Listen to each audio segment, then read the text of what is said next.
Aquella noche, horneé personalmente el pastel de chocolate favorito de mi marido, Javier. Sobre el pastel escribí con esmero: «Feliz 35 cumpleaños, mi amado esposo». Todo era perfecto. El vino tinto enfriado a la temperatura justa, un filete aromático del que aún salía vapor, y sobre la mesa, un regalo cuidadosamente envuelto. Era el reloj suizo que mi marido llevaba tanto tiempo deseando. Para comprarlo, tuve que aceptar varios pedidos urgentes en mi taller textil y pasar 2 noches enteras en vela, pero no me sentía cansada. Solo una dulce sensación de felicidad llenaba mi corazón. Quería darle a mi marido un regalo sorpresa, una cena de cumpleaños completa. Sentía que era una recompensa por todos los años de dificultades que habíamos pasado juntos como pareja. Miré de reojo el reloj y vi que ya eran casi las 9 de la noche. Arrugué ligeramente el ceño, impaciente. Cogí el teléfono y lo llamé. Después de varios tonos, contestó. El otro lado de la línea era bastante ruidoso. Se oía algo parecido al ruido de maquinaria. «Cariño, te escucho». La voz de mi marido sonaba algo cansada. «¿Ya vienes para casa? Lo tengo todo listo. Solo faltas tú para soplar las velas». Me esforcé por mantener un tono de voz alegre. Hubo un breve silencio al otro lado, seguido de un suspiro de mi marido. «Me parece que voy a tardar un poco, cariño. Hay demasiado inventario en el viejo almacén. El director me ha dicho que termine el recuento esta noche para entregarlo mañana. Creo que llegaré muy tarde. Come tú primero, no me esperes». Sus palabras me decepcionaron un poco. El viejo almacén de la empresa estaba al final de un callejón, a unos 10 minutos andando de nuestra casa. Era un almacén destartalado que la empresa había alquilado temporalmente para guardar mercancía y que pronto iban a devolver. Pero enseguida me consolé. «Es trabajo, ¿qué se le va a hacer?» «Ah, sí, estarás agotado. ¿Has comido algo?», pregunté con voz preocupada. «Me he apañado con un bocadillo». «Cariño, vete a dormir tú primero. Tengo que colgar y seguir trabajando. Te quiero», dijo apresuradamente y colgó. Dejé el teléfono sobre la mesa y contemplé la espléndida cena que ya se había enfriado. No podía ocultar mi decepción. Pero entonces, una idea cruzó mi mente. ¿Y si le llevo el pastel y el regalo allí? Seguro que se llevará una grata sorpresa. Podré felicitarle el cumpleaños y ayudarle a terminar antes. Solo de imaginar su cara de sorpresa, una sonrisa se dibujó en mi rostro sin darme cuenta. Sin dudarlo más, empaqueté con cuidado el pastel en una caja, cogí el regalo, me puse una chaqueta fina y salí por la puerta. El callejón que llevaba al almacén estaba desierto, apenas iluminado por la tenue luz de las farolas amarillas. El frío viento nocturno se colaba entre mi pelo y me hizo temblar ligeramente. A medida que me acercaba, una extraña sensación me invadió.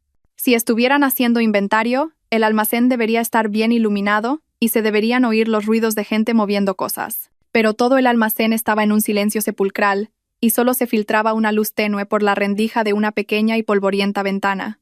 Mi corazón empezó a latir más rápido y un mal presentimiento se apoderó de mí. ¿Habrán terminado ya y se habrán ido por otro camino? ¿O habrá pasado algo? Me acerqué sigilosamente, intentando no hacer ruido. En el instante en que miré por la rendija de la ventana, me quedé helada.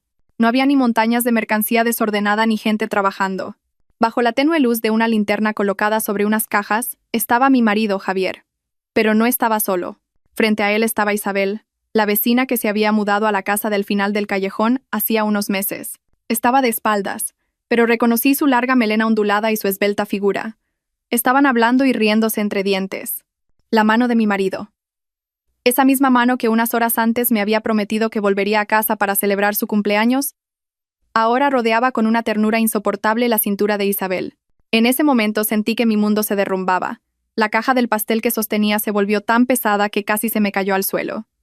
Mis oídos se taponaron. Dejé de oír el susurro del viento entre las hojas y el canto de los grillos. Lo único que sentía era un dolor agudo y cruel que nacía en mi pecho. Intenté convencerme de que lo había visto mal, de que era solo una conversación social normal. Pero entonces, mi marido se inclinó y le susurró algo al oído a Isabel, y ella echó la cabeza hacia atrás y soltó una carcajada.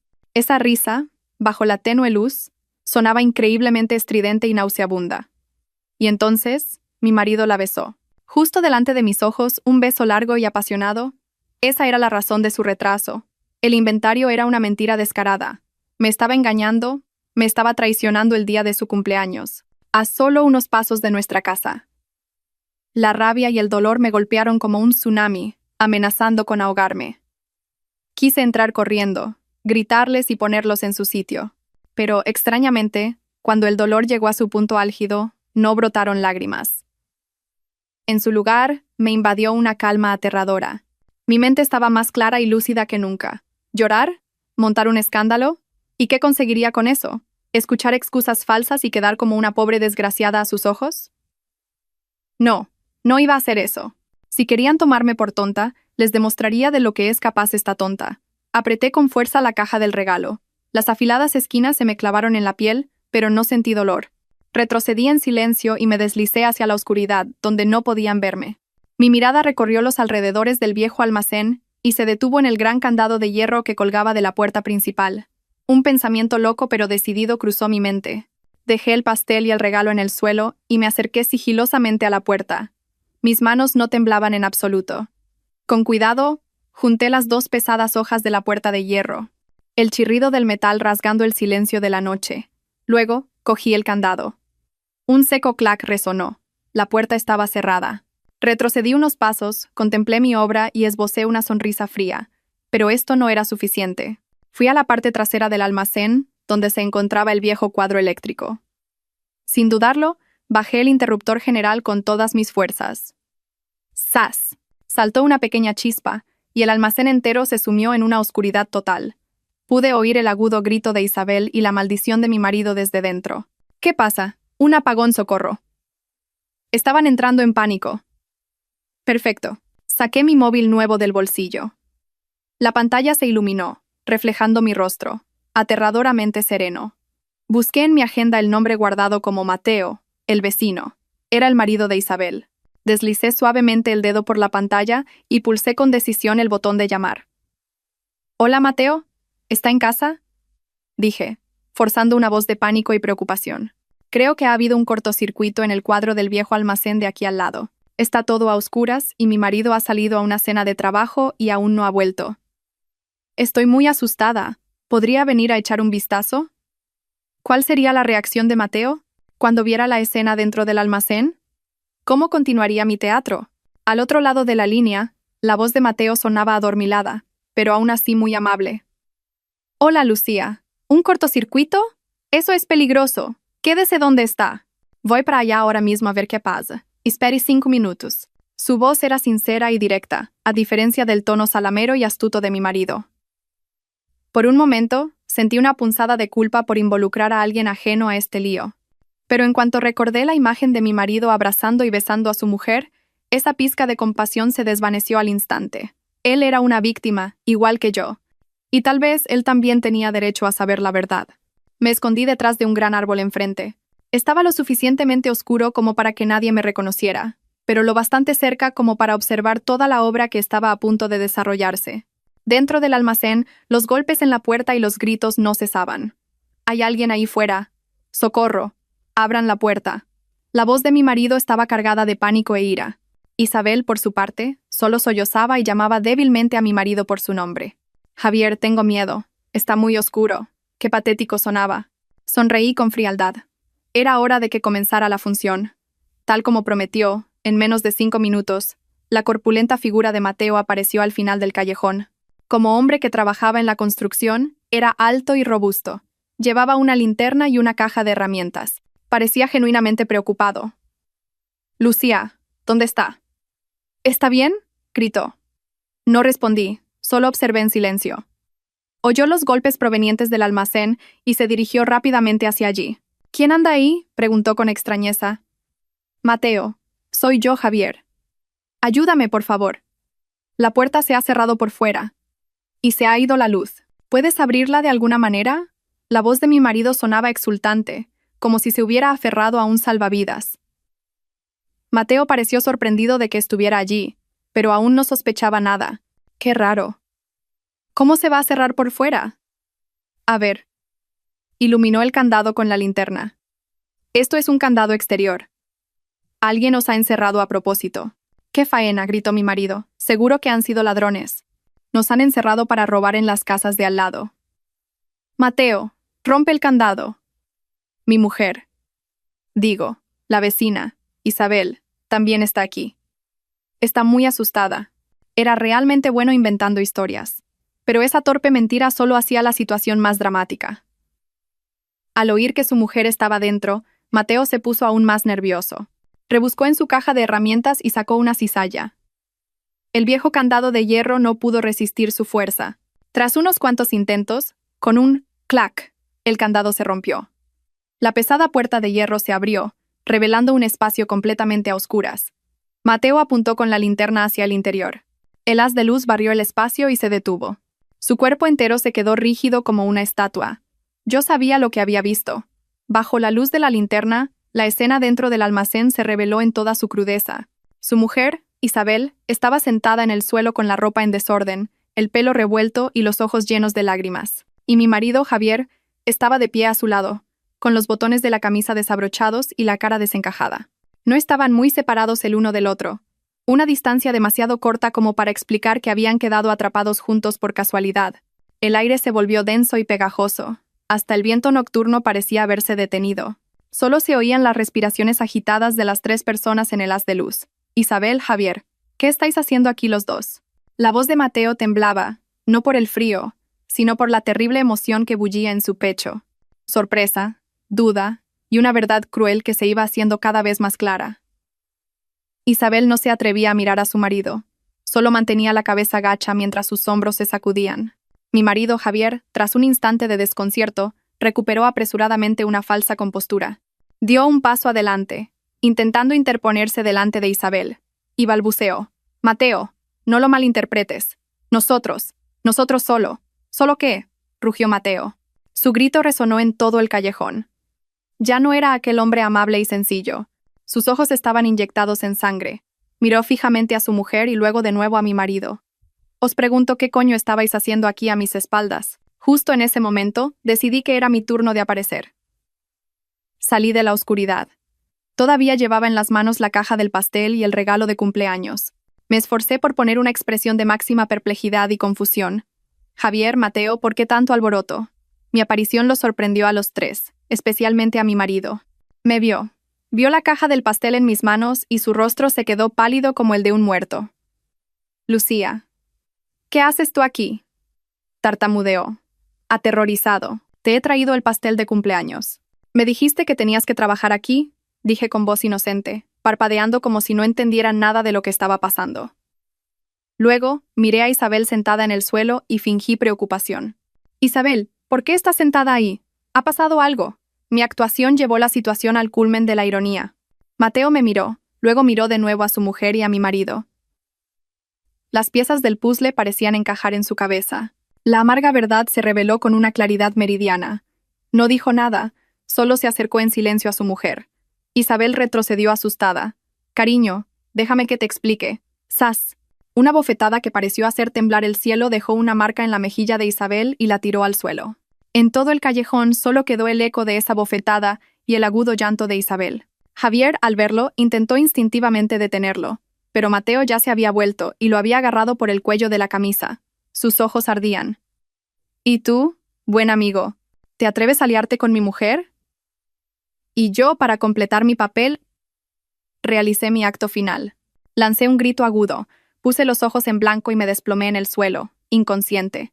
La caja del pastel salió volando. El pastel de chocolate se hizo añicos, y la frase «Feliz cumpleaños», mi amado esposo, se emborronó en un amasijo de crema. Todo se sumió en el caos.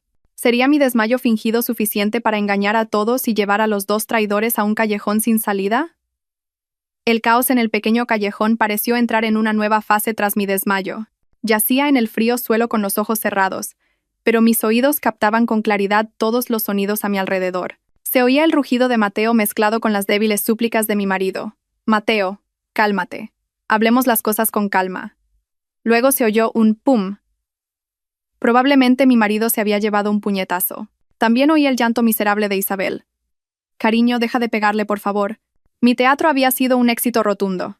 Me había transformado de la posible instigadora que cerró la puerta y cortó la luz, a una pobre víctima. Una esposa lamentable que se desmayó por el shock al presenciar la infidelidad de su marido. Ahora, toda la atención y las sospechas se centraban en esos dos traidores. Al cabo de un rato, sentí que alguien me zarandeaba con fuerza el hombro. «Lucía, Lucía, despierte, Lucía». Era la voz de Mateo. Seguramente, Solo se acordó de mí después de desahogar su ira con los otros dos. Abrí los ojos lentamente, fingiendo debilidad y llevándome una mano a la cabeza. ¿Dónde estoy? Me duele mucho la cabeza. Miré a mi alrededor, fingiendo una confusión extrema. ¿Y Javier?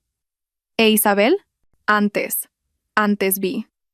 Dejé la frase a medias y empecé a sollozar. Mi actuación pareció convencer por completo a Mateo. La ira de su rostro se disipó, reemplazada por una mezcla de disculpa y compasión. Se apresuró a ayudarme a levantar. Lo siento, Lucía. Me he alterado demasiado. No se asuste, no ha pasado nada. La acompañaré a casa. Me ayudó a ponerme en pie. De reojo, vi a mi marido sentado en el suelo con una mejilla hinchada y un hilo de sangre en la comisura de los labios. Isabel seguía arrodillada a su lado, llorando, sin atreverse a levantar la cabeza. Sin siquiera mirarlos, me apoyé en Mateo, temblando. Quiero ir a casa. Claro. Vamos a casa, dijo Mateo ayudándome a caminar. No le dijo ni una palabra más a su mujer, dejando a los dos pecadores en el oscuro callejón, sumidos en la vergüenza y la humillación. Durante el corto trayecto a casa, seguí actuando. Permanecí en silencio, sollozando de vez en cuando y sacudiendo los hombros. Mateo, que caminaba a mi lado, no paraba de disculparse, culpándose por no haberse controlado. Solo cuando llegamos a la puerta susurré. Mateo, ¿podría no contarle a nadie lo de esta noche? Me da mucha vergüenza, suspiró y asintió. De acuerdo, entre y descanse. Yo me encargaré de todo. Dicho esto, se dio la vuelta. Su ancha espalda parecía cargar con el peso de la ira y el dolor. Entré en casa y cerré la puerta con llave. En cuanto la puerta se cerró, toda la expresión de debilidad y dolor desapareció de mi rostro. Fui directa a la cocina y me bebí un vaso de agua fría de un trago. Me sentía extrañamente tranquila. El primer acto de mi obra había concluido con éxito. Ahora tocaba esperar a ver qué harían los protagonistas. Media hora después, oí el sonido de una llave en la cerradura. Era mi marido. Entró en casa con sigilo, como un ladrón. La hinchazón de su mejilla se había vuelto de un rojo intenso, dándole un aspecto bastante miserable. Al verme sentada en el sofá, se sobresaltó. «Tú. Ya te has despertado». «¿Cómo te encuentras?», preguntó con cautela. No respondí. Solo lo miré con una frialdad y una extrañeza que le eran desconocidas. Desconcertado, fue a la cocina a por un vaso de agua, y luego volvió a salir para sentarse en una silla enfrente, lejos de mí. «Lucía, lo de esta noche», empezó, titubeante. «Entre esa mujer y yo no hay nada. Es solo un malentendido». Su descaro casi me hizo reír. Incluso en esta situación, todavía era capaz de mentir. «¿Un malentendido?», dije por fin con voz seca. «Pues explícamelo. Un hombre casado y una mujer casada, en plena noche, en un almacén a oscuras, abrazándose y besándose apasionadamente. ¿Qué clase de malentendido es ese?». Se quedó sin palabras, con la cara roja como un tomate. Nosotros. Solo estábamos hablando de negocios. Me pidió consejo sobre un proyecto. Estaba muy oscuro, tropezó y yo solo la sujeté. Justo entonces llegó Mateo. Eso fue todo. Inventó una historia absurda. ¿Me tomaba por una niña de 3 años para creerse esa explicación? No sentí que valiera la pena discutir. Me levanté en silencio. Estoy cansada. Quiero descansar. Dicho esto, fui directa al dormitorio. Cerré la puerta de un portazo y eché el cerrojo. No quería ver su cara hipócrita ni un segundo más. Esa noche, tumbada en la cama, no pude dormir. Él tampoco entró en la habitación. Supongo que durmió en el salón. Oía sus pasos, sus suspiros, el tintineo de un vaso. Él tampoco estaba tranquilo. Pero yo sabía que su inquietud no era por remordimiento, sino por miedo. Miedo a que yo montara un escándalo. Miedo a que Mateo no se quedara de brazos cruzados. A la mañana siguiente, cuando me levanté, mi marido no estaba. Seguramente se había ido a trabajar temprano para evitarme. Sobre la mesa del comedor había una nota. «He comprado el desayuno y lo he dejado en la cocina. Caliéntalo y come. Volveré temprano esta noche. Tenemos que hablar». Arrugué la nota y la tiré a la basura. No necesitaba más de sus palabras hipócritas. Mientras me preparaba para llevar a mi hijo al colegio, llegó mi suegra. Entró en casa sin llamar al timbre. Seguramente mi marido le había dado una llave. En cuanto me vio, puso cara seria. «Lucía, ven aquí y siéntate. Tengo que hablar contigo», dijo en tono autoritario. Supe que se avecinaba otra tormenta. Me senté en silencio en una silla y esperé. «¿A dónde fuiste anoche?». Javier me ha dicho que volviste muy tarde, ¿es verdad? Preguntó con voz inquisitiva. Antes de que pudiera responder, continuó. Mírate, una mujer casada deambulando por la noche. ¿Qué te crees que es esta casa? ¿Consideras a Javier tu marido? Me quedé atónita. Mi marido no solo no había contado la verdad, sino que había inventado una historia en la que toda la culpa recaía sobre mí. Le había dicho a su madre que yo era la que había estado de fiesta hasta tarde, que yo era la culpable. Miré a la mujer que tenía delante, a la que siempre había respetado y llamado mamá. Un sentimiento de amargura se apoderó de mí. Mamá, ¿no le has preguntado a Javier qué hizo anoche? Pregunté con voz temblorosa. ¿Qué iba a hacer él? Volver cansado de trabajar y esperar a su mujer en casa. Pero tú, ¿dónde estabas? ¿No estarías por ahí de juerga con algún tío y luego vienes a buscarle las cosquillas a tu marido? Sus palabras fueron como cuchillos que se clavaron en mi corazón. No solo no me creía, sino que me insultaba gravemente. A sus ojos, yo siempre sería una nuera de poca monta. Toda la culpa era mía, y su precioso hijo siempre tenía la razón. Mi paciencia había llegado a su límite. Si quería teatro, que no se quejara si yo me volvía cruel. Ante las descaradas y falsas acusaciones de mi suegra y su ciego favoritismo por su hijo, me di cuenta de que cualquier explicación en ese momento era inútil. Ella ya me había sentenciado como culpable, y nada podría hacerla cambiar de opinión. En lugar de gritar y discutir, opté por otra estrategia. Respiré hondo para reprimir la furia que hervía en mi pecho. La miré directamente a los ojos y, con una voz extrañamente tranquila, dije: «Sí, suegra. Anoche me equivoqué. Me quedé hasta un poco tarde tomando un café con una amiga y os preocupé a usted y a Javier. Lo siento». Mi cambio de actitud de 180 grados dejó a mi suegra desconcertada. Había venido preparada para un largo sermón de reproches y reprimendas.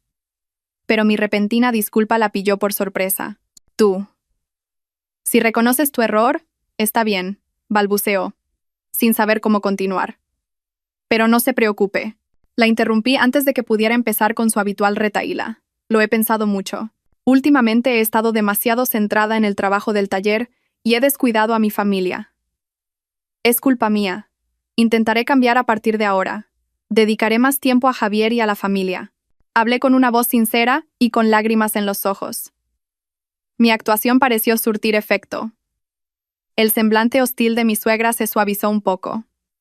Tosió y dijo con aire arrogante: «Así me gusta. Una mujer, por muy capaz que sea, siempre debe priorizar su hogar. ¿Cuánto dinero ganas en ese taller tuyo? Apenas te dará para tus cosméticos. La economía de esta casa todavía depende de Javier». Asentí. «Sí, tiene razón, suegra. Lo entiendo perfectamente». Me levanté, fui a la cocina y le preparé una tila caliente. «Suegra, entre en calor. Habrá pasado frío viniendo tan temprano». Le puse la taza delante, mostrando una actitud filial y sumisa. Mi comportamiento dócil la desarmó por completo. Bebió un sorbo de la infusión y empezó a sermonear. «Ves, si eres así de dócil, hay paz en la casa. Lo de anoche, lo dejaré pasar. Sé buena con Javier. No andes siempre con mala cara y de morros. Los hombres se cansan de trabajar fuera, y si al llegar a casa la cara de su mujer es un funeral, es normal que se harten. Es natural que busquen fuera». Estaba defendiendo a su hijo y de paso lanzándome una advertencia. Yo solo respondía en voz baja: «Sí, sí», pero por dentro me reía. «Siga con su teatro. Ya veremos cuánto dura la función de usted y su hijo». Después de un buen rato de sermonearme, mi suegra se fue, muy ufana. Seguramente pensó que tenía la situación totalmente bajo control y que había apagado la pequeña llama de rebeldía que intentaba brotar en mí. No tenía ni idea de que era la calma que precede a la tormenta. En cuanto se fue mi suegra, puse en marcha mi plan de inmediato. Sabía que las palabras no eran suficientes. Necesitaba pruebas. Pruebas irrefutables que desenmascararan a mi marido y a esa vecina. Pero no lo haría sola. Cuando Javier volvió a casa esa noche, parecía mentalmente preparado para una discusión. Pero en contra de sus expectativas, lo recibí con una sonrisa y una cena abundante. «¿Has llegado? Lávate las manos y ven a comer. Hoy he preparado tus platos favoritos». Mi actitud lo desconcertó. Me miró con recelo y se sentó a la mesa en silencio. Durante la cena, no mencioné en absoluto lo de la noche anterior. Solo le servía comida y le preguntaba por su trabajo, como si nada hubiera pasado. Mi calma parecía confundirlo y ponerlo nervioso. Cuando terminé de fregar los platos, él empezó a hablar, titubeante. Lucía, ¿ha venido mi madre esta mañana? Sí, ha venido, respondí sin dejar de fregar. Mi madre. No te ha dicho nada. Solo me ha dado algunos consejos. Creo que tiene razón. Me equivoqué. No debería haber vuelto tan tarde. Pareció soltar un suspiro de alivio. Bueno, me alegro de que lo entiendas. Cariño, déjalo ya. Me di la vuelta. Lo miré a los ojos y esbocé una sonrisa triste. Sé que me equivoqué. No te pondré más en aprietos. Haré como que no vi nada de lo de ayer. Volvamos a ser felices como antes, ¿vale? Mis palabras, junto con mi mirada resignada y lastimera, derribaron por completo las defensas de Javier. Se acercó y me abrazó por la espalda. Gracias, cariño. Sabía que eras la más comprensiva. Te prometo que no volverá a pasar, me susurró al oído. Me dejé abrazar. Por dentro, solo sentía desprecio. ¿Qué valor tiene la promesa de un traidor? Pero necesitaba esa confianza. Necesitaba que bajara la guardia. A partir de ese día, me convertí en una esposa modélica. Me levantaba más temprano para preparar desayunos elaborados. Por las tardes, por muy ocupada que estuviera en el taller, volvía a casa pronto para hacer la cena y esperar a mi marido. Dejé de sermonearle, de preguntarle dónde estaba o qué hacía. Le di libertad absoluta. Y Javier, tal como yo esperaba, no tardó en caer en la dulce trampa que le había tendido. Pensó que realmente lo había olvidado todo, que había decidido vivir aceptando su engaño. Empezó a bajar la guardia. Las llamadas clandestinas se hicieron más frecuentes, y las repentinas horas extra también. No tenía ni idea de que todos sus movimientos estaban bajo mi vigilancia. Instalé en secreto un pequeño rastreador GPS en su moto. También, con la excusa de que su móvil nuevo se había estropeado y necesitaba reparación, le di un teléfono antiguo mío, en el que había instalado un software de seguimiento de llamadas y mensajes. Él lo aceptó encantado y sin sospechar nada. Y las pruebas que necesitaba empezaron a llegar una tras otra. Las rutas de sus desplazamientos en los días que decía tener horas extra no llevaban a la oficina, sino a moteles u hoteles de las afueras. Los mensajes acaramelados con Isabel, las apasionadas citas, todo quedó registrado.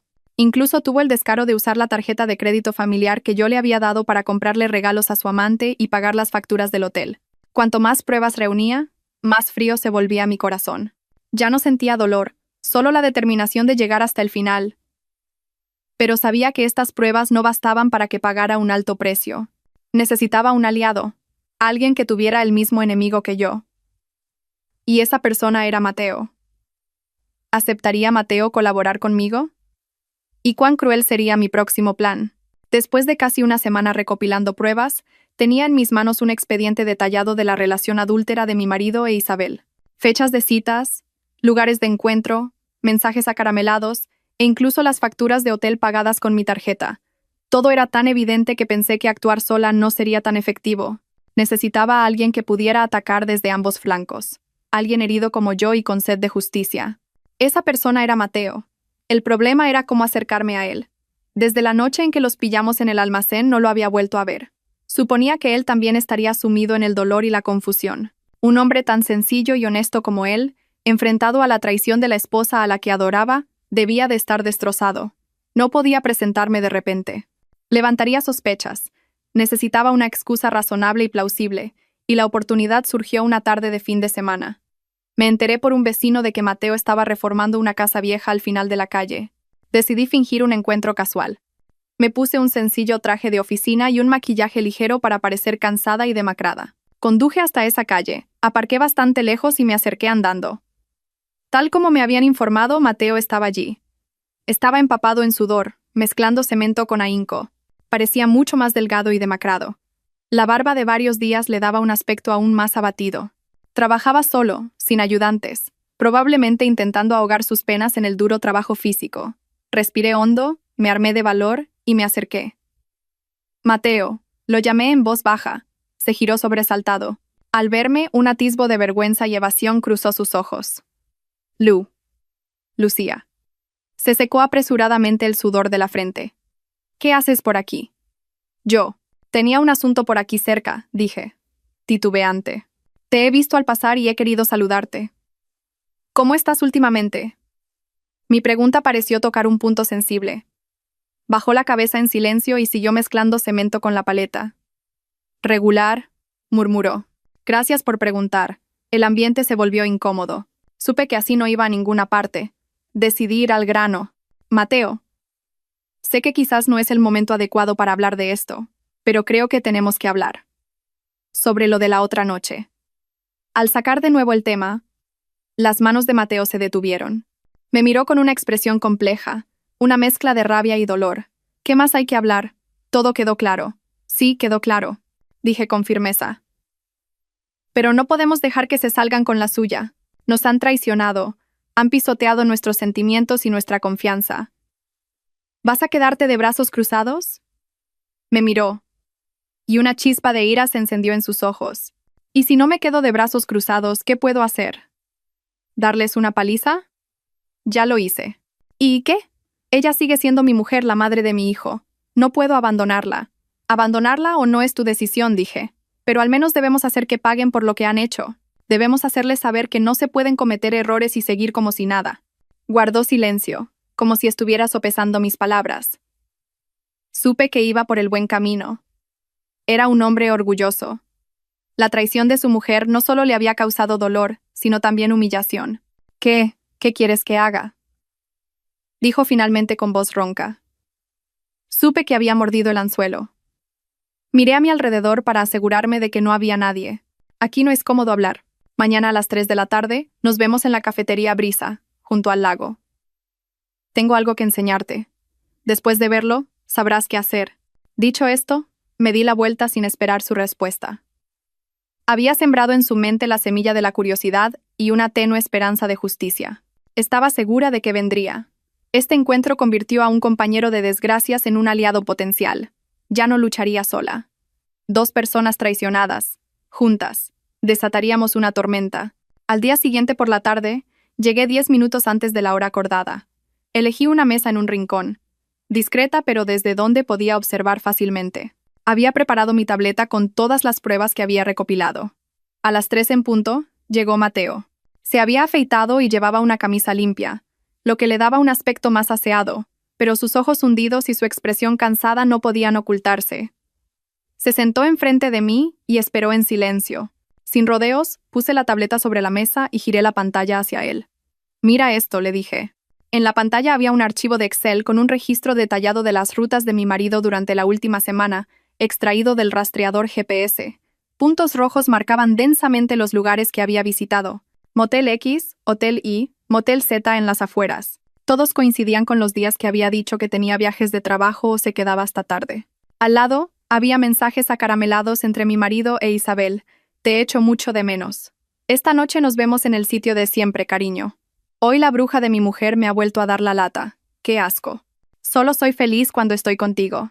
Te he enviado algo de dinero. ¿Lo has recibido? Cuanto más leía Mateo, más se ensombrecía su rostro. Sus manos se cerraron en puños, los nudillos blancos. Pasó a ver las capturas de pantalla de la ropa y los cosméticos caros que mi marido le había comprado a su mujer con mi tarjeta, y los cargos del hotel. Su pecho subía y bajaba, su respiración se aceleraba.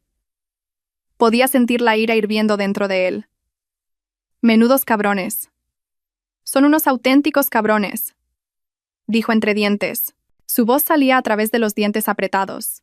Así que ese cabrón mantenía a mi mujer con tu dinero, y mi mujer me engañaba con el dinero de tu marido. Eso no es todo, dije, abriendo otro archivo. Era un archivo de grabación de voz.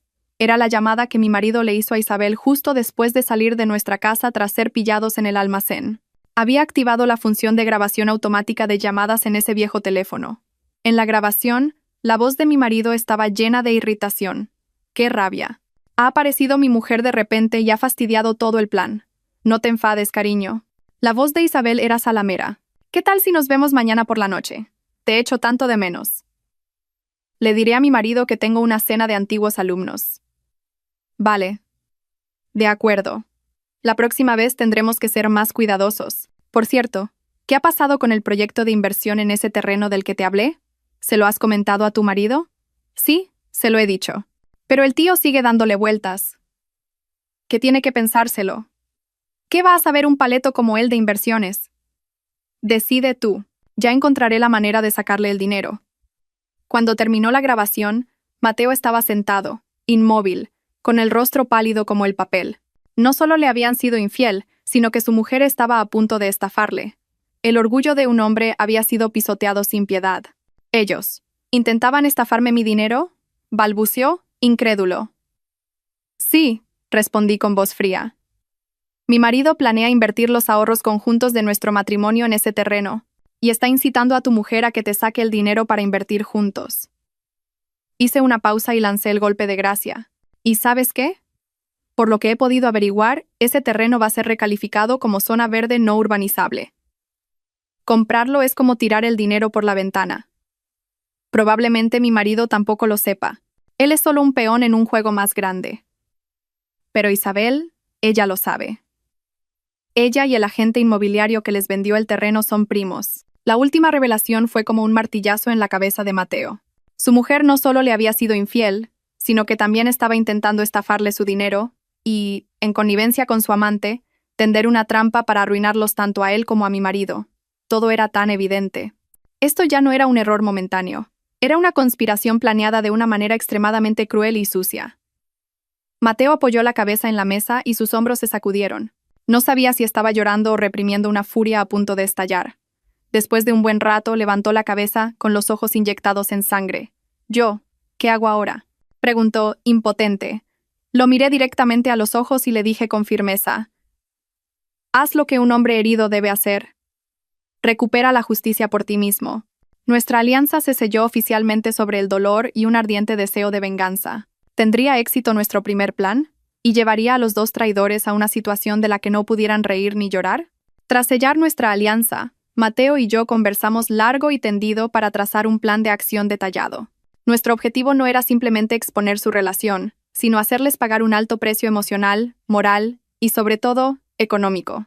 Nuestra primera trampa apuntaba directamente al plan de inversión en terrenos que Javier e Isabel estaban tramando. Sabía que para mi marido, esta era una oportunidad para demostrar su valía, para escapar de la situación de depender económicamente del taller de confección de su esposa. Siempre se había sentido inferior por vivir a mi costa, y este terreno era la apuesta en la que había depositado todas sus esperanzas. Para Isabel era la oportunidad de sacarles dinero a dos hombres. Decidimos no detenerlos. Al contrario, íbamos a ayudarles a acelerar el proceso para que cayeran en la trampa lo antes posible. Volví a casa y continué con mi papel de esposa buena e ingenua. Esa noche, durante la cena, saqué el tema deliberadamente. «Cariño, ¿cómo va el trabajo últimamente? ¿Alguna novedad?». Javier, que estaba ocupado comiendo, levantó la cabeza con cierta cautela ante mi pregunta. «Como siempre, nada especial. He oído que el mercado inmobiliario vuelve a estar en auge», comenté como si nada. Una amiga mía compró un terreno en las afueras y en pocos meses ha duplicado su valor. Lástima que yo no entienda de terrenos, si no, lo habría intentado. Mis palabras parecieron tocar la fibra sensible de Javier. Sus ojos brillaron, pero aún así, fingió modestia. «Eso depende del momento y de la ubicación. Hay que tener visión de futuro». «Tienes razón», asentí. «Ojalá supiera tanto como tú». «Ah, por cierto, en nuestra cuenta de ahorros conjunta ya tenemos una buena suma, ¿verdad? Casi 80. 000 euros. Dejarlo en el banco tampoco da muchos intereses. Si encuentras una buena oportunidad de inversión, no lo dudes. Confío plenamente en tu capacidad». Le lancé el cebo más tentador. No solo le propuse invertir, sino que le cedí el control total de nuestros ahorros conjuntos. Esto tocaba directamente su orgullo y su deseo de demostrar su valía. La alegría se reflejó en el rostro de Javier, pero aún así, fingió dudar. «Lo miraré. El dinero no es ninguna broma. Hay que ser prudente». No tenía ni idea de que cada una de sus palabras y acciones estaban dentro de mis cálculos. Estaba caminando paso a paso hacia la trampa que le había preparado. Por su parte, Mateo también empezó a desempeñar su papel. Dejó de tratar a Isabel con frialdad y de enfadarse. Al contrario, se volvió extrañamente cariñoso y atento. Se ofreció a hacer las tareas de la casa, a llevar al niño al colegio, e incluso le regaló una pequeña pulsera. Su cambio de actitud sorprendió y alegró mucho a Isabel. Pensó que su marido se había calmado y había decidido perdonarlo todo. No tenía ni idea de que detrás de esa amabilidad se escondía un plan fríamente calculado. Una noche, mientras la pareja veía la televisión, Mateo sacó el tema con cautela. «Isabel, lo siento. Últimamente he sido demasiado duro contigo. Tú también tendrías tus agobios. A partir de ahora, intentaré comprenderte más y compartir más cosas contigo». Isabel se emocionó mucho al oír esas palabras. Se acurrucó en el regazo de su marido. «Sabía que eras el que más me quería. Creyendo que había llegado el momento, Mateo fue al grano. El otro día me dijiste que querías invertir en un terreno, ¿verdad? Lo he pensado y me parece razonable. Dejar el dinero parado también le hace perder valor. Míralo bien. Si te parece bien, lo hacemos juntos. Las palabras de Mateo fueron como un revulsivo para Isabel. No pudo ocultar la alegría en su rostro. ¿De verdad? Sabía que me apoyarías. El marido de la vecina, Lucía, Javier, me ha hablado de una oportunidad muy buena. Dicen que el beneficio está garantizado. Claro, confío en ti, dijo Mateo. Tenemos una cuenta de ahorros de 40.000 euros. Mañana la cancelaré y te daré el dinero. Tú decides. Es como si le confiara todo mi patrimonio a mi mujer. Había lanzado su órdago. 40.000 euros. Eran todos sus ahorros, fruto de años de duro trabajo. Estaba dispuesto a sacrificarlo para darle una lección muy cara a su esposa infiel. Con luz verde por ambos lados, Javier e Isabel, como tigres con alas, aceleraron los trámites sin ninguna sospecha. Javier sacó 60.000 euros de nuestra cuenta conjunta. Me mintió diciendo que era un proyecto de negocio con un amigo íntimo, y que era totalmente seguro. Yo solo sonreí, asentí y le deseé éxito. Isabel también recibió los 40.000 euros de su marido. Le dijo a Mateo que era una oportunidad única y que en pocos meses su familia cambiaría de vida. Comprarían una casa mejor y un coche. Mateo solo sonrió y animó a su mujer. El día de la firma del contrato de compraventa del terreno, en una cafetería, Javier e Isabel sonreían radiantes, con los rostros llenos de alegría. No sabían que, en un coche aparcado no muy lejos, Mateo y yo lo observábamos todo en silencio. Con una cámara con teleobjetivo, fotografiamos el momento en que firmaban juntos el contrato, el momento en que se daban la mano alegremente con el intermediario, es decir, el primo de Isabel, el momento en que se miraban con ojos llenos de conspiración y esperanza. Esas fotos se convertirían en la prueba irrefutable de su estafa en connivencia. La trampa se había cerrado, y la presa estaba completamente atrapada en la red. Un total de 100.000 euros, el dinero ganado con el sudor de mi frente y el de Mateo, fue transferido a la cuenta de los estafadores. Pero no nos importaba. Sabíamos que ese dinero volvería pronto, y lo haría acompañado de la caída de quienes nos habían causado tanto dolor. Ahora solo quedaba esperar. Esperar el día en que se desvelara el secreto del plan de urbanización. ¿Cuál sería la reacción de los dos traidores cuando descubrieran que lo habían perdido todo? ¿Y podría el colapso financiero romper su relación ilícita? Tras cerrar la compra del terreno, Javier e Isabel vivieron días de euforia, soñando con un futuro próspero. Mi marido se volvió extrañamente alegre. Silbaba por la casa y a veces compraba flores para poner en un jarrón. Pensaba que pronto se convertiría en un inversor de éxito y demostraría su valía como hombre. No sabía que su risa solo haría más miserable su posterior caída. Isabel tampoco ocultaba su aire de suficiencia. Según me contó Mateo, empezó a mirar chalets de lujo y modelos de coches de importación en Internet. Ya estaba planeando su vida de clase alta. Una vida construida sobre el engaño y la traición.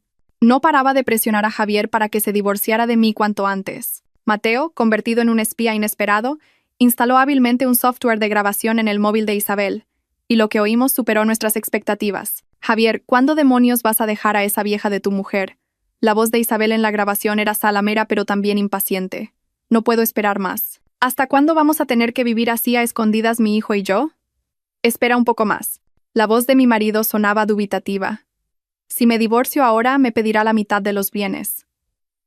Su taller de confección va viento en popa. Tenemos que esperar. Cuando vendamos el terreno y tengamos nuestro propio dinero, ya veremos. ¿Hasta cuándo voy a esperar?, espetó Isabel. ¿Sabes qué? Mi marido está muy raro últimamente. De repente, es anormalmente bueno conmigo. Me muero de la ansiedad. ¿Y si sospecha algo? Qué desconfiada eres. ¿Qué va a saber ese paleto?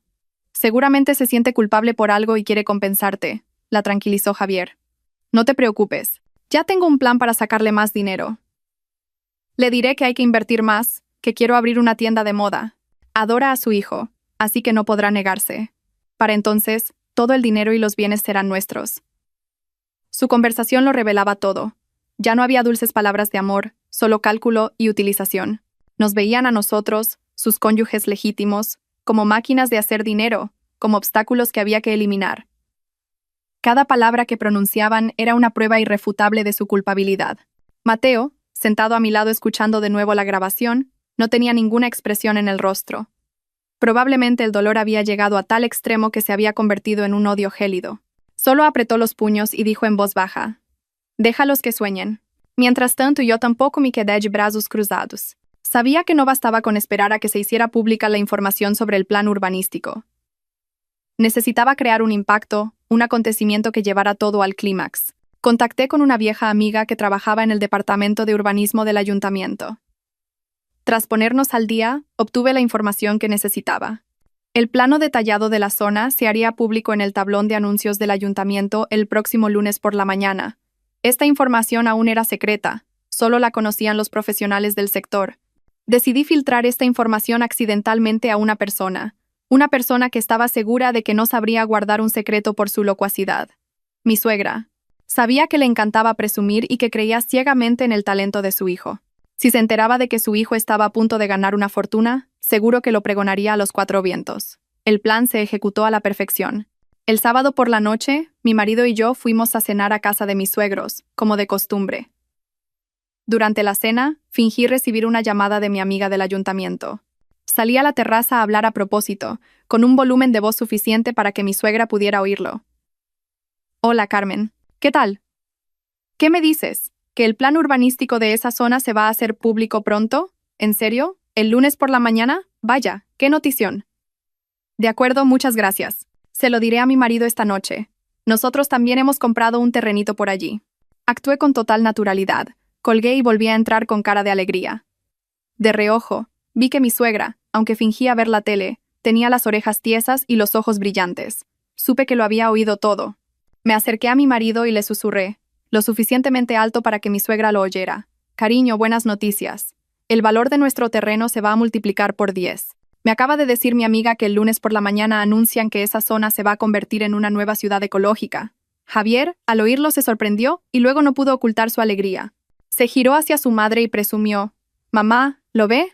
¿Qué capacidad tiene su hijo? Ya se lo dije. Esta es la oportunidad de nuestra vida». Mi suegra también sonrió con los ojos entornados, no escatimando en elogios hacia la inteligencia y visión de su hijo. No pudo ocultar su aire de suficiencia y se paseó por la casa. «Lo sabía. Mi hijo nunca se equivoca. A ver si ahora tu mujer se atreve a menospreciarte». Tal como esperaba, a la mañana siguiente, el rumor se había extendido por todo el barrio de mi suegra. Iba de casa en casa presumiendo de que su hijo se iba a convertir en un magnate inmobiliario y que ganaría millones. Describió un futuro espléndido en el que se mudarían a una casa nueva, comprarían coches de importación y viajarían al extranjero. También insinuó que su hijo pronto dejaría a su vieja esposa, que no podía tener hijos, por una más joven y guapa. El cebo estaba echado, y el efecto fue mayor de lo que esperaba. No solo los vecinos, sino también los parientes de mis suegros se enteraron. Empezaron a llamar para felicitar. Algunos para pedir dinero prestado, otros para pedir trabajo. Javier se convirtió de la noche a la mañana en una persona importante, un hombre de éxito admirado por toda la familia. Se embriagó de esos falsos halagos, aún más convencido de su apuesta. Isabel no fue una excepción. Al enterarse de la noticia, se reafirmó aún más en su decisión. Presionó aún más a Javier para que se divorciara e intentó sacarle dinero a Mateo. Todo iba según el guión. El globo se había inflado al máximo, y ahora solo faltaba pincharlo con una pequeña aguja. El lunes, el día del destino, se acercaba. ¿Cómo la cruel verdad de la zona verde no urbanizable haría caer en picado a los soñadores? ¿Y conseguiría yo mi objetivo final? El lunes por la mañana me levanté más temprano de lo habitual. Me sentía un poco nerviosa. Hoy era el día en que se desvelaría el secreto. No fui directamente al taller, sino que di una vuelta por el ayuntamiento, donde se encontraba el terreno en cuestión. Desde lejos, vi una multitud congregada frente al tablón de anuncios. Entre ellos reconocí algunas caras familiares, vecinos de mi suegra. Señalaban y cuchicheaban. Supe que la bomba había estallado. No me detuve, pasé de largo en silencio con el coche. No necesitaba presenciarlo, podía imaginar sus expresiones en este momento. La transformación de la esperanza a la decepción y luego a la ira. Conduje hasta una cafetería familiar, pedí una manzanilla para calmar los nervios y esperé. Estaba segura de que en pocos minutos mi teléfono empezaría a sonar. Y, como era de esperar, en menos de media hora, recibí una llamada de un número desconocido. Sabía que era mi suegra. Como yo había bloqueado su número hacía tiempo, habría pedido prestado el teléfono de otra persona. Contesté con calma. Lucía, tú. Me has engañado. Has engañado a toda nuestra familia. Al otro lado de la línea, la voz de mi suegra ya no era de orgullo y suficiencia. Era un grito frenético mezclado con desesperación. Aparté un poco el teléfono y respondí con calma. Suegra, no sé de qué me habla. ¿En qué la he engañado? ¿Todavía te haces la tonta? Ese terreno, ese plan urbanístico, todo es zona verde no urbanizable. Lo sabías, ¿verdad? Engañaste a mi hijo a propósito para que lo comprara. ¿A que sí? Gritó. Ah, sí, fingí sorpresa. Yo solo oí lo que me dijo mi amiga. No sé nada de terrenos. Ya le dije a Javier que no sabía mucho. Todas las decisiones las tomó él después de informarse. ¿Por qué me echa la culpa a mí? Mis palabras eran inocentes, pero eludían toda responsabilidad. No podía rebatirme. Tú. Estaba tan enfadada que no podía hablar. Solo jadeaba. Eres una víbora. Has hecho que mi hijo pierda cientos de miles de euros. ¿Lo sabes? ¿De verdad, suegra? ¿Ha perdido tanto? Seguí actuando. Vaya, yo no sabía que acabaría así. Suegra, Javier, tranquilícense. El dinero se puede volver a ganar. Lo importante es que la familia esté unida. Mis palabras la familia sonaron como una profunda burla. Mi suegra no pudo más. Me insultó y colgó. Dejé el teléfono y bebí un sorbo de té. El primer acto se desarrolló como esperaba. Ahora tocaba esperar la reacción de los dos protagonistas. Por su parte, Javier no me llamó, quizás por vergüenza, o quizás estaba demasiado ocupado lidiando con la ira de Isabel. Según un archivo de audio que me envió Mateo, su discusión fue mucho más intensa de lo que había imaginado. Javier, explícame qué ha pasado, por qué el terreno es zona verde no urbanizable. Me dijiste que lo habías investigado bien.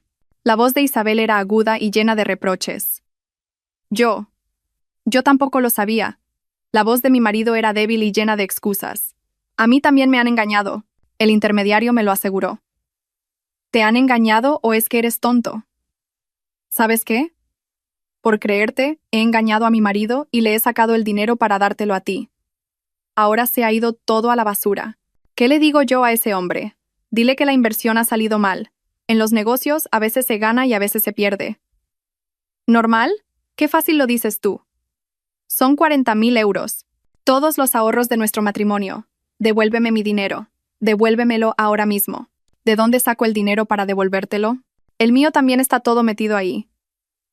No lo sé. Ese es tu problema. Si no me devuelves mi dinero, no te quejes si me pongo borde. Su discusión terminó con el sonido de cosas rompiéndose y los sollozos e insultos de Isabel. La relación construida sobre mentiras y dinero finalmente se derrumbó por el dinero. Empezaron a atacarse como animales heridos. Esa noche, Javier volvió a casa con un aspecto miserable. No dijo ni una palabra. Se metió en silencio en el dormitorio y cerró la puerta de un portazo. Yo tampoco pregunté. Lo dejé que rumiara su propio dolor y fracaso. Era el precio de su estupidez, su codicia y su traición. Durante los días siguientes, el ambiente en nuestra casa era como el de un funeral. Javier no salía de la habitación, se negaba a comer y a hablar. Mi suegra no paraba de llamar, a veces llorando, a veces insultando, echándome toda la culpa. Yo escuchaba en silencio y colgaba. Mientras tanto, Mateo también actuó. Volvió a casa con cara de dolor y le dijo a Isabel que lo sabía todo, que un amigo le había contado todo lo que había dicho. No la pegó ni la insultó, solo recogió en silencio su ropa y la de su hijo. No puedo seguir viviendo con una mujer mentirosa y cruel como tú. Divorciémonos, le dijo con voz tranquila pero firme. Isabel se quedó atónita, luego gritó, se aferró y suplicó, pero ya era demasiado tarde. Mateo se fue con su hijo sin mirar atrás. Isabel se quedó sola en una casa vacía, habiendo perdido a su marido, a su hijo y una gran suma de dinero. Estaba completamente destrozada. Su caída fue tan rápida y completa como Mateo y yo habíamos planeado. Pero yo sabía que la historia aún no había terminado. Una persona como Javier no se quedaría de brazos cruzados cuando se viera acorralado. Y su madre, esa mujer malvada, no me perdonaría fácilmente. Sabía que una tormenta aún mayor se avecinaba. ¿Qué trucos sucios usarían para intentar darle la vuelta a la situación? ¿Y tendría yo la fuerza suficiente para enfrentarlos? La frustración de Javier no duró mucho. En lugar de culparse a sí mismo y arrepentirse, su naturaleza cobarde y acusadora volvió a salir a la superficie. Empezó a buscar un objetivo para desahogar su ira, y ese objetivo no era otro que yo. Después de varios días de silencio, pasó a la acción. No con una conversación sincera, sino con un acoso mezquino, sutil pero malicioso. Empezó a llegar a casa a altas horas de la noche, oliendo a alcohol. No entraba en el dormitorio, se sentaba en el salón y ponía la televisión a un volumen muy alto, o hablaba por teléfono a gritos con sus amigos, molestando a propósito para que ni mi hijo ni yo pudiéramos dormir. Si le pedía que bajara la voz, me espetaba de inmediato. Esta es mi casa. Hago lo que me da la gana. Si no te gusta, lárgate. Las comidas en casa también se convirtieron en una tortura. Criticaba todo lo que yo cocinaba. Demasiado salado, demasiado soso. Parece comida de sobras. Tiraba el plato de sopa a la mesa y se iba sin limpiarlo. Quería convertirme la vida en un infierno. Quería torturarme psicológicamente con esos trucos sucios para que me fuera de casa por mi cuenta, y así quedarse él con todo. Al mismo tiempo, Isabel tampoco se quedó de brazos cruzados. Al haberlo perdido todo, se volvió loca. Dejó de exigirle dinero a Javier y empezó a atacarme a mí. Empezó a difundir rumores falsos sobre mí en el barrio. Le contaba a la gente que yo era una mujer lasciva, que no solo me había liado con su marido, sino que también tenía muchas otras relaciones sospechosas. Decía que yo usaba amuletos para seducir a los hombres, que mi taller de confección iba bien porque me prostituía. Esas palabras maliciosas e inventadas se extendieron como la pólvora por todo el barrio a través de las bocas de los vecinos chismosos. Empecé a recibir miradas furtivas y a oír cuchicheos a mis espaldas cada vez que salía de casa. Mira, esa es la mujer de Javier. Parece buena, pero dicen que es de armas tomar. Se lió con un pez gordo para montar ese taller tan grande. El acoso llegó a su punto álgido una mañana mientras llevaba a mi hijo al colegio. Isabel me cortó el paso en la puerta del colegio. Ya no tenía ese aspecto frágil y delicado. Con el pelo revuelto y los ojos inyectados en sangre, parecía una mujer que había perdido la razón. ¡Alto ahí! ¡Zorra!, gritó, atrayendo la atención de los otros padres. Tú me has arruinado la vida. Has arruinado a mi familia. Hoy te voy a dar tu merecido. Y se abalanzó sobre mí, intentando agarrarme del pelo y arañarme. Yo ya me esperaba esta situación. Rápidamente puse a mi hijo detrás de mí y al mismo tiempo levanté mi móvil que ya estaba en modo de grabación de video. ¿Qué está haciendo? Miren todos. Esta mujer me está agrediendo sin motivo en la puerta del colegio. Mi acción hizo que Isabel se detuviera. Vio la cámara y las miradas de reprobación a su alrededor. Su agresividad disminuyó un poco, pero no se dio por vencida. Tú, ¿te atreves a grabarme? Ladrona de maridos. Tú seduiste a mi marido. No diga tonterías, respondí con voz tranquila y clara. Su marido y el mío se encontraron en el almacén por su propia voluntad. La víctima soy yo. ¿O quiere que muestre a todos el video de la infidelidad que grabé esa noche? Mis palabras fueron un golpe mortal. La cara de Isabel se puso pálida. No esperaba que yo fuera tan directa. Tartamudeó. Tú. ¿Te atreves? ¿Por qué no iba a atreverme? Quienes deberían avergonzarse son usted y mi marido, no yo. Ahora apártese para que podamos ir a clase. Dicho esto, cogí a mi hijo de la mano y pasé por su lado con la cabeza bien alta. Ella se quedó allí, inmóvil, en medio de los murmullos de la multitud. El enfrentamiento en la puerta del colegio calmó temporalmente la agresividad de Isabel, pero yo sabía que ni ella ni mi marido se detendrían. Estaban buscando cualquier medio para echarme de casa, de sus vidas, y empezaron a apuntar a lo que más quería. Mi hijo. Mi suegra, que había estado callada durante un tiempo, empezó a reaparecer. No venía a nuestra casa, sino que me rodeaba cerca del colegio de mi hijo. Intentaba atraer al niño con dulces y juguetes. Daniel, ven con la abuela. La abuela te va a dar un regalo. Le llamaba con dulzura. Mi hijo, aunque pequeño, parecía sentir la falsedad. Se escondía asustado detrás de mí y no se atrevía a acercarse. Al no poder atraer a su nieto, me insultaba. ¿Lo ves? Has enseñado a tu hijo a odiar hasta a su abuela. Eres una mala madre. Lo pagarás. Sus acciones eran cada vez más descaradas. Convirtieron nuestras vidas en una constante tensión y agotamiento. Supe que, si seguíamos así, el más afectado sería mi hijo. El niño empezó a mostrar signos de ansiedad, se despertaba asustado por la noche y tenía miedo de salir a la calle. No podía permitir que mi hijo viviera en un ambiente tan tóxico. El silencio y la respuesta ya no eran la solución. Había llegado el momento de dar el golpe de gracia. El ataque final que lo terminaría todo. Me volví a reunir con Mateo, que también estaba siendo acosado por Isabel. Decidimos no ceder más. Íbamos a sacar todo a la luz. Redacté una demanda de divorcio detallada, adjuntando todas las pruebas que tenía, fotos de la infidelidad, grabaciones, videos, pruebas de la conspiración de estafa, e incluso pruebas del abuso psicológico y el acoso de mi familia política. Mateo hizo lo mismo, pero no nos limitamos a presentar las demandas en el juzgado. Contacté con algunos periodistas que conocía por mi trabajo. Les proporcioné, de forma anónima, parte de la historia, los detalles más jugosos. Solo filtré información sobre un escándalo de infidelidad y estafa relacionado con una familia que parecía respetable en el barrio. Los medios de comunicación son muy sensibles a este tipo de historias. Empezaron a investigar. La bomba mediática estaba a punto de estallar, y esta vez arrasaría con todas sus mentiras y su fealdad. ¿Sería este contraataque total lo suficientemente poderoso como para poner fin a mi pesadilla? ¿Y qué castigo recibirían los traidores por parte de la ley y la opinión pública? La bomba mediática que preparé en silencio finalmente estalló, pero su poder destructivo fue mayor de lo que había imaginado. Una mañana, un importante periódico digital publicó un artículo con un titular sensacionalista. Toda la verdad sobre el escándalo de infidelidad que sacude el barrio de Nueva Esperanza. Esposa pilla a su marido con una vecina en un almacén.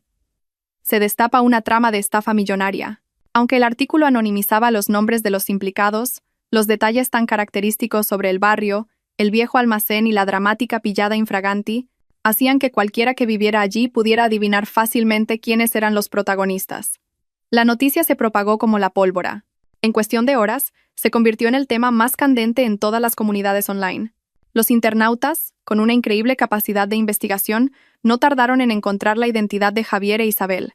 Sus fotos se difundieron por todas partes, acompañadas de comentarios llenos de todo tipo de reproches e insultos. Vaya, el marido parece decente, pero es un auténtico cabrón. La amante tampoco se queda corta. Intentó estafar a su marido y a su amante. Pobre esposa, no solo le ponen los cuernos, sino que casi le roban el dinero. La tormenta mediática arrasó como un tsunami, hundiendo por completo las vidas de Javier e Isabel. Cuando Javier fue a trabajar, tuvo que enfrentarse a las miradas furtivas y los cuchicheos de sus compañeros. El escándalo no solo dañó su reputación personal, sino también la imagen de la empresa. Su jefe lo llamó a su despacho y le exigió que resolviera sus problemas personales de forma limpia o se enfrentaría a las más altas sanciones disciplinarias. La situación de Isabel era aún más miserable. No podía salir de casa. Los vecinos que antes la saludaban ahora la miraban con desprecio. Los rumores sobre ella se magnificaron y se volvieron más maliciosos. Quedó completamente aislada en el barrio donde vivía, pero la más afectada fue mi suegra. Para ella, la reputación lo era todo, y siempre se había sentido orgullosa de su familia. Ahora, su hijo era un adúltero, y su futura nuera era despreciada por toda la sociedad. Incluso cuando iba al mercado, oía a la gente cuchichear. No podía soportar la humillación, pero en lugar de reconocer el error de su hijo, volcó toda su ira sobre mí. Pensaba que yo estaba detrás de todo esto, que había avergonzado a su familia a propósito, y decidió ejecutar un plan de venganza aún más cruel y descabellado. Sabía que mis puntos débiles eran mi hijo y mi preciado taller de confección. Un día a la hora de comer, mientras supervisaba un pedido urgente en el taller, recibí una llamada del tutor de mi hijo. La voz del profesor al otro lado del teléfono era de urgencia. «Madre de Daniel, venga rápido al colegio. La abuela de Daniel ha venido. Está montando un escándalo e intenta llevarse al niño. Venga rápido». Sentí que el corazón se me paraba. Dejé todo lo que estaba haciendo, corrí al coche y conduje como una loca hacia el colegio. Cuando llegué, me encontré con una escena caótica. Mi suegra estaba en la puerta principal, discutiendo con los profesores. Intentaba entrar a la fuerza, diciendo que quería ver a su nieto. «Soy su abuela. Tengo derecho a ver a mi nieto». «Apartaos», gritaba. «Señora, el niño está en clase. No puede entrar. Por favor, cálmese y hablemos las cosas». Intentaban detenerla los profesores. Justo en ese momento me vio. Se zafó de los profesores y se abalanzó sobre mí como una fiera. «Eras tú, víbora. Después de arruinar a mi hijo, ahora quieres quitarme a mi nieto. Hoy te voy a enseñar modales». Levantó la mano para pegarme, pero esta vez yo estaba preparada. Retrocedí un paso y esquivé su bofetada. Al mismo tiempo, varios padres que estaban cerca corrieron a sujetarla. «¿Qué está haciendo?»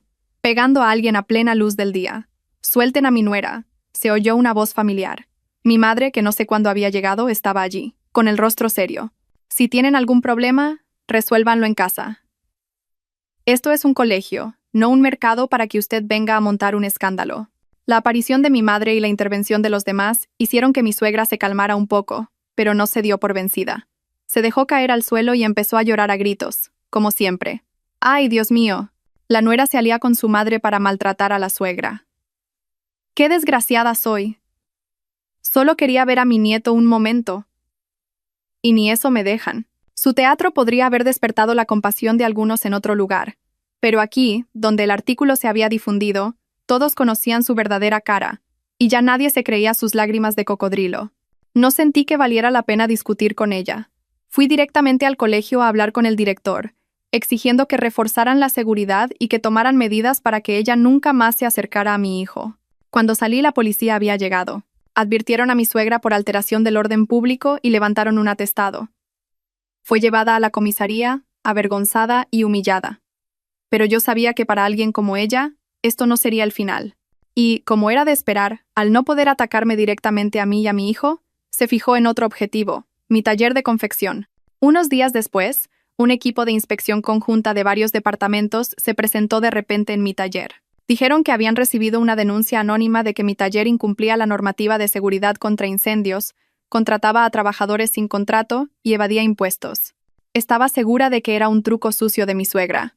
Intentaba usar el poder y las influencias, aunque fueran insignificantes a nivel de barrio, para arruinar mi negocio. Pero se equivocaba. Mi taller, desde su creación, tenía todos los registros comerciales en regla. Todos los documentos y procedimientos eran legales. Como había hecho negocios de forma honesta, no tenía nada que temer. Colaboré con calma con el equipo de inspección, proporcionándoles todos los documentos que me solicitaron. Después de medio día de investigación, no encontraron ninguna irregularidad y tuvieron que marcharse en silencio. El teatro de mi suegra volvió a fracasar, pero su maldad me hizo recapacitar. Se atrevió a usar trucos sucios relacionados con la ley. ¿Se detendría aquí? ¿O me esperaría una conspiración aún más terrible? El teatro de me ha dado una parálisis facial que mi suegra había preparado estaba bastante elaborado. Después de la humillación en el taller de confección, no fue directamente a casa, sino que llamó a Javier y, entre sollozos, le dijo que yo la había hecho enfadar tanto que le había subido la tensión, se le había bloqueado la energía y ahora se le estaba empezando a torcer la boca. Javier, un hijo ciegamente devoto, la llevó corriendo al hospital. Incluso llamó a los parientes para decirles que su madre estaba gravemente enferma por culpa de la nuera. Quería crear una ola de presión familiar para que yo cediera. Esa noche, mientras estaba en casa, recibí una llamada de una tía de Javier. Su voz estaba llena de reproches. Lucía, ¿qué has hecho para que tu suegra esté así? Está en urgencias. Dicen que le ha dado una parálisis facial. Javier está solo y preocupado. Tú también eres la nuera, ve a verla. Al oírlo, casi me eché a reír. Su capacidad para actuar era realmente asombrosa, pero decidí no desenmascararlos de inmediato. Iba a seguirles el juego y convertir su drama en una comedia. ¿De verdad, tía? ¿Está muy mal? Fingí pánico. Voy para allá ahora mismo. Colgué e inmediatamente llamé a mi amigo Carlos, un famoso neurólogo del hospital de la ciudad. Le expliqué rápidamente la situación y le pedí ayuda. Carlos, al oírlo, se echó a reír. Tu suegra es increíble. De acuerdo, déjamelo a mí. Tú solo tienes que traer a la paciente a la dirección que te voy a dar. Le prepararé un acupuntor especial. Llegué al hospital. Mi suegra estaba tumbada en la cama, con la boca torcida a propósito y los ojos cerrados, emitiendo gemidos de vez en cuando. Javier estaba sentado a su lado, con cara de preocupación. En cuanto llegué, se levantó de inmediato y dijo con voz resentida: ¿Ya lo ves? ¿Estás contenta? Mi madre está así. ¿Ahora te alegras? No le respondí, me acerqué a la cama y dije con voz llena de culpa: Mamá, lo siento. Me equivoqué. No me asuste. ¿O quiere que la lleve a otro sitio para que la vean? Conozco a un acupuntor muy bueno, especialista en parálisis facial y derrames. Seguro que si la ve, se cura. Mi suegra, al oírlo, abrió ligeramente los ojos. Parecía curiosa. Javier dudó. ¿Qué acupuntor? ¿Es de fiar? Ya estamos en el hospital, dejemos que los médicos se encarguen. Es que no lo sabes, dije. Este hombre es increíble. La gente lo llama el médico milagroso. Solo con tomar el pulso sabe qué enfermedad tienes. No necesita máquinas ni nada. Ha curado a mucha gente con parálisis facial y hemiplegia. Vamos a probar. No perdemos nada. La curiosidad y, quizás, la confianza en su propia actuación hicieron que mi suegra aceptara. Seguramente pensó que un acupuntor de pueblo no descubriría su farsa. Javier también se dejó convencer. Así que entre los dos, Ayudamos a mi suegra, que seguía fingiendo que le costaba caminar, a ir a la consulta de la dirección que me había dado Carlos. La consulta era pequeña y modesta, con un ligero olor a hierbas medicinales. Un acupuntor vestido de marrón, con barba y pelo blancos, estaba leyendo un libro. Era mi amigo el doctor Carlos, perfectamente disfrazado. Carlos le dijo a mi suegra que se sentara y le extendiera la mano para tomarle el pulso. Cerró los ojos, apoyó los dedos en su muñeca y puso una expresión seria. Javier y yo estábamos de pie a su lado, esperando en silencio. Después de un buen rato, Carlos abrió los ojos, se acarició la barba y negó con la cabeza. Extraño, muy extraño, dijo. ¿Hay algún problema, doctor?, preguntó Javier, preocupado. El pulso de esta señora no es el de una paciente con parálisis facial, dijo Carlos con voz misteriosa. Más bien, es el pulso de alguien enfadado. La energía sube, el hígado está congestionado, pero no hay ni rastro de bloqueo en los meridianos. Mi suegra, al oírlo, cambió de color, pero siguió gimiendo y aguantando. Doctor, es que me encuentro muy mal. La boca no para de temblarme. Ah, eso es fácil, sonrió Carlos. Le pondré unas agujas en un par de sitios y se le pasará enseguida. Pero mi método es un poco especial. Dicho esto, sacó un juego de agujas de una caja de madera. Pero esas agujas eran extrañamente grandes y largas, como pinchos de metal. «Ah, ¿agujas?», tartamudeó mi suegra. Sus ojos se abrieron de par en par al ver las agujas brillantes. El miedo era evidente en su rostro. «Sí», dijo Carlos con calma. «Le pondré agujas en los principales puntos de la cara, alrededor de la boca y en la coronilla. Dolerá un poco, pero le garantizo que la energía volverá a circular y la boca se le enderezará». Cogió la aguja más larga y se la acercó a la cara. «Vamos, túmbese. Empezamos ya». En ese momento, mi suegra no pudo seguir actuando. El miedo superó todo lo demás. Se levantó de un salto de la silla y agitó las manos. «No, yo no necesito agujas. Ya estoy bien». Su voz era completamente normal. La boca ya no estaba torcida. Se levantó y se paseó para demostrar que estaba perfectamente sana.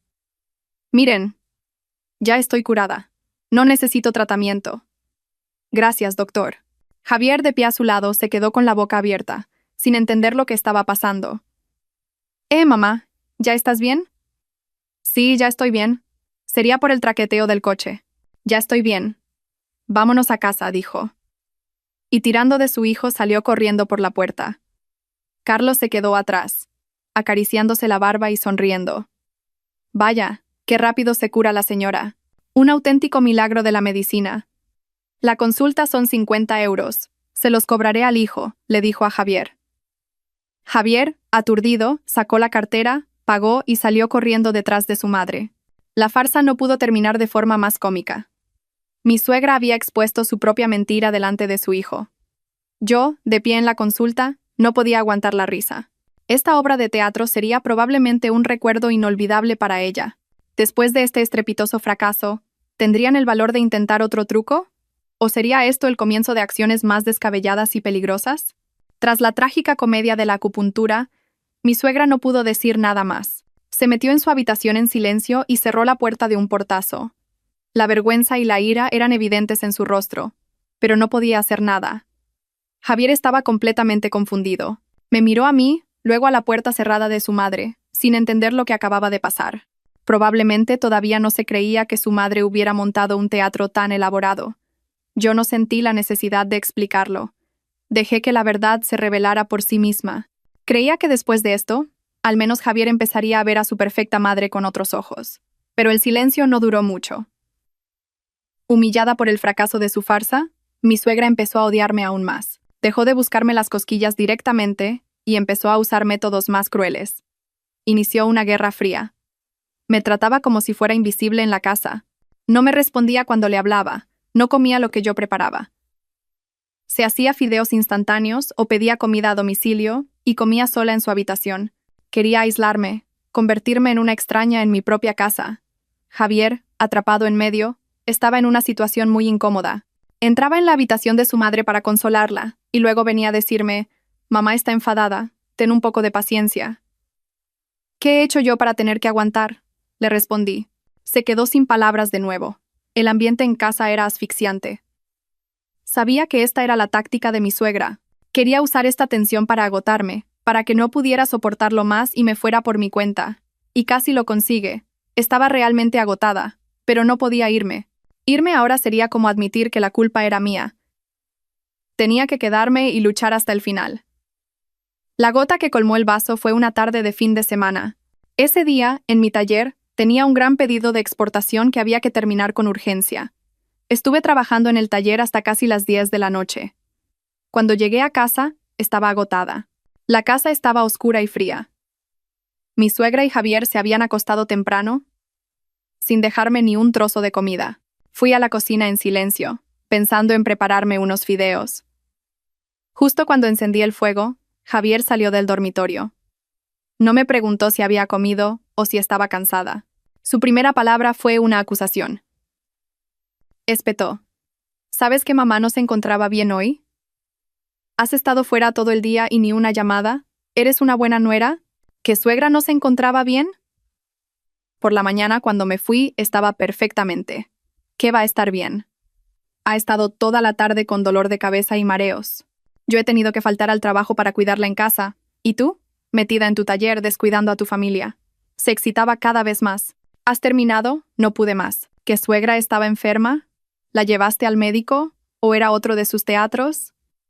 Dices que he descuidado a mi familia, ¿y tú? ¿Qué has hecho tú por esta familia? Aparte de trabajar, llegar a casa, mirar el móvil y pasar de tu mujer y tu hijo, ¿tienes derecho a acusarme? Mis palabras fueron como echar leña al fuego. Javier se puso pálido de rabia. Nunca le había respondido de forma tan directa. ¿Tú? ¿Te atreves a hablarme así? Gruñó. ¿Te crees que por ganar un poco de dinero puedes darme lecciones? Sí, grité. Ese dinero me lo he ganado con mi esfuerzo, no se lo he pedido a nadie. Y ese dinero me da el derecho a ser respetada, a no aguantar tu actitud y la de tu madre, irracional y egoísta. Mujer maleducada, no pudo mantener la calma. Se abalanzó sobre mí, me agarró por el cuello de la camisa y me empujó bruscamente contra la pared. ¡Pum! Mi cabeza golpeó con fuerza contra la fría pared de ladrillo. Se me nubló la vista. Me zumbaban los oídos, solo oía su gruñido. Te he tratado demasiado bien. Hoy te voy a enseñar lo que son los modales. El dolor que empezó en la nuca se extendió por todo mi cuerpo, pero no era tan doloroso como el dolor de mi corazón. Me había pegado. El hombre que había amado, el padre de mi hijo, me había puesto la mano encima. Todo el afecto, hasta el último trozo de esperanza, se hizo añicos y se convirtió en polvo. Cuando abrí los ojos, vi que levantaba la mano para un segundo golpe.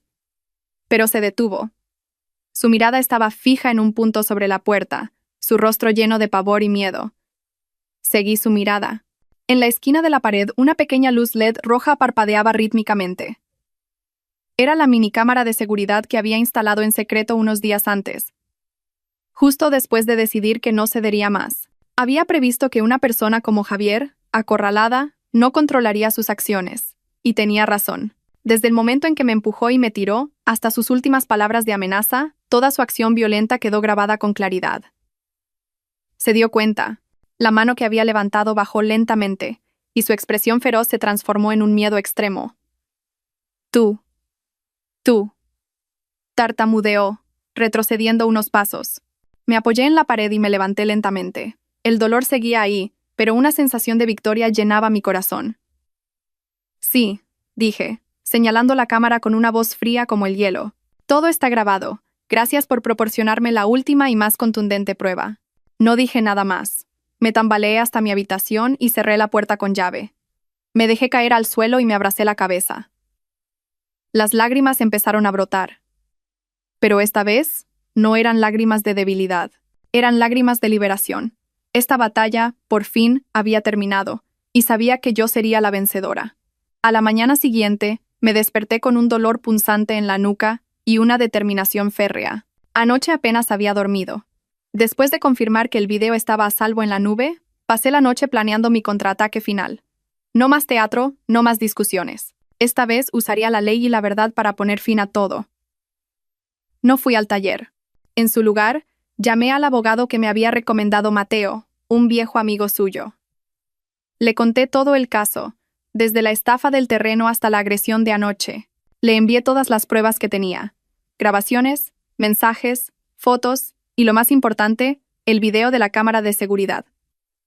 El abogado, después de revisarlo todo, me dijo con voz segura: Lucía, con estas pruebas, no solo ganaremos el divorcio, sino que también podemos denunciarlo a él por agresión y a su suegra por difamación y alteración del orden público. ¿Quiere llegar hasta el final? Quiero llegar hasta el final, respondí sin dudarlo. Quiero que paguen por todo lo que han hecho. De acuerdo. Empecemos. Ese mismo día, la demanda de divorcio y la denuncia se presentaron en el juzgado y en la comisaría. Todo se hizo de forma rápida y profesional. No necesité intervenir. El abogado se encargó de todo. Mientras tanto, en casa, Javier y su madre estaban aterrados. Sabían que yo tenía las pruebas, pero no sabían qué iba a hacer.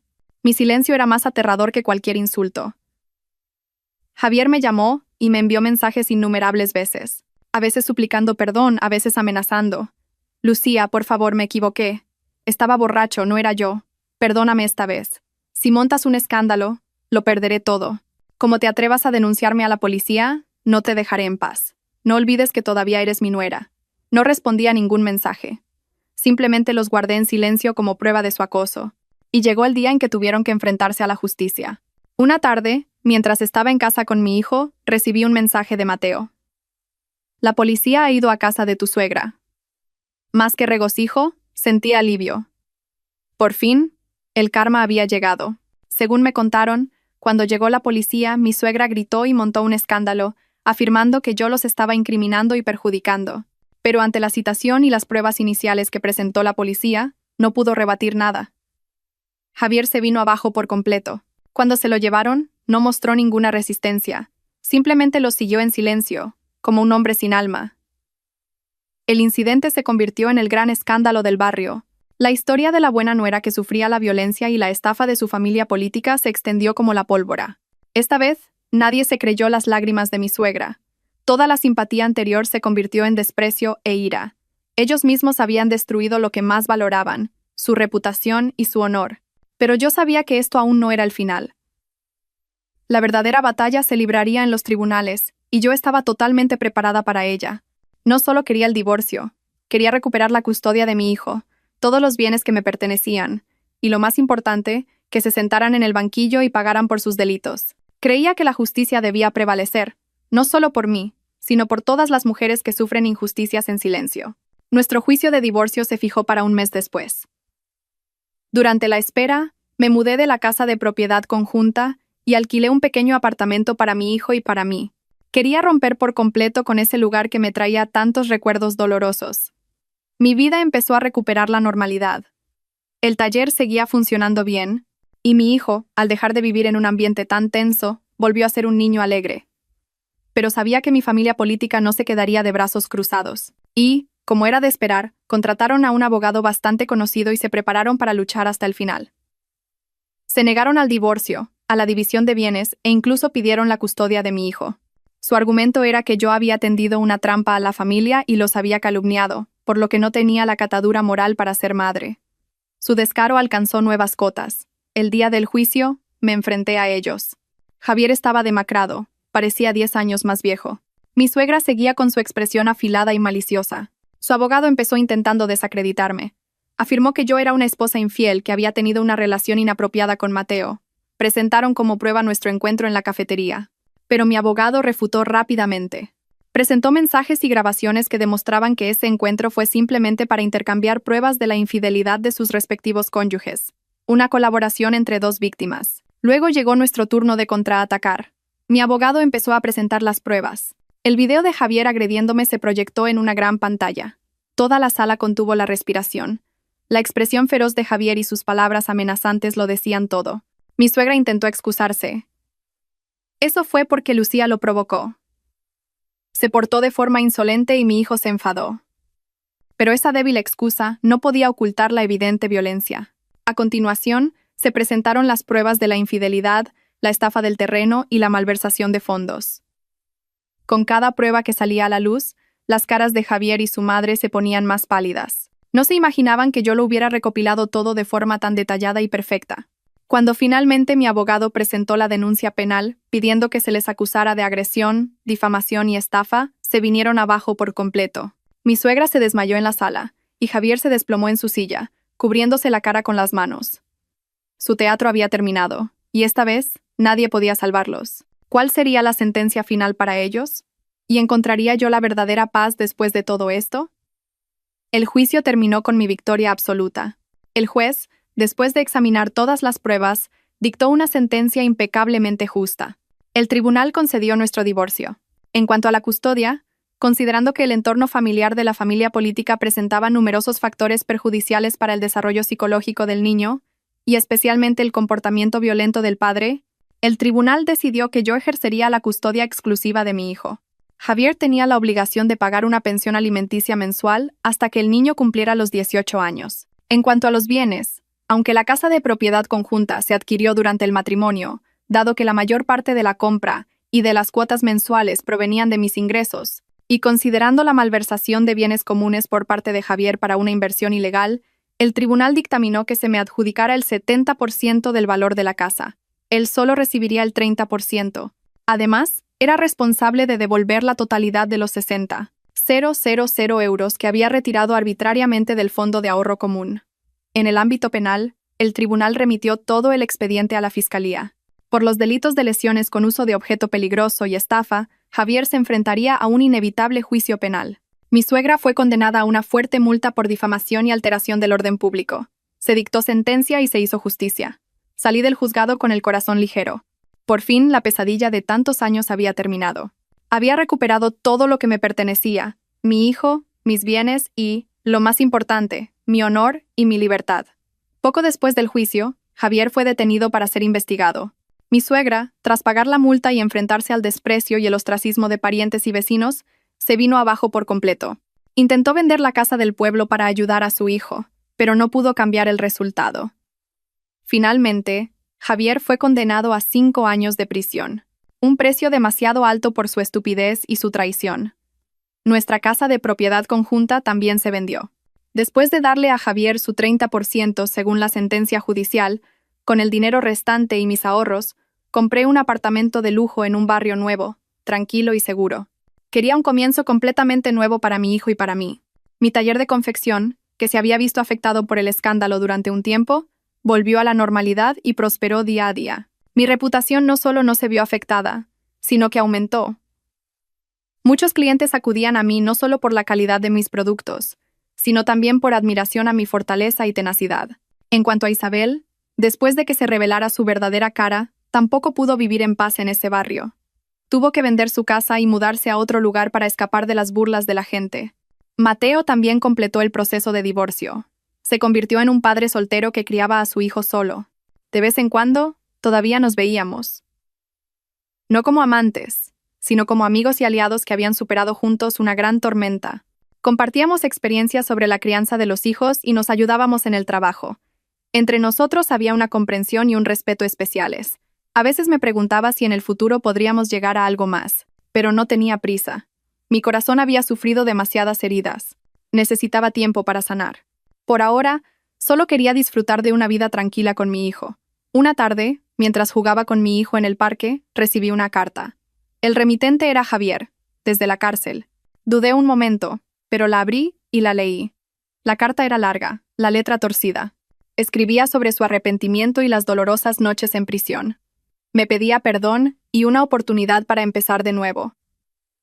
Decía que cuando saliera, se dedicaría a compensarnos a mi hijo y a mí por todo. Leí la carta hasta el final sin sentir nada. ¿Perdonar? Quizás algún día lo haga. Pero será por mi propia paz interior, no para darle una oportunidad a él. El amor y la confianza, una vez rotos, no se pueden volver a pegar. Rompí la carta en pedazos y la tiré a la basura. El pasado quedó atrás. No quería que interfiriera más en mi vida presente.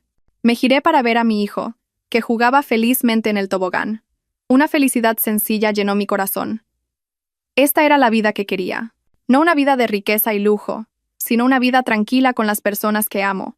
Y sabía que me lo merecía. Pasaron 5 años en un abrir y cerrar de ojos.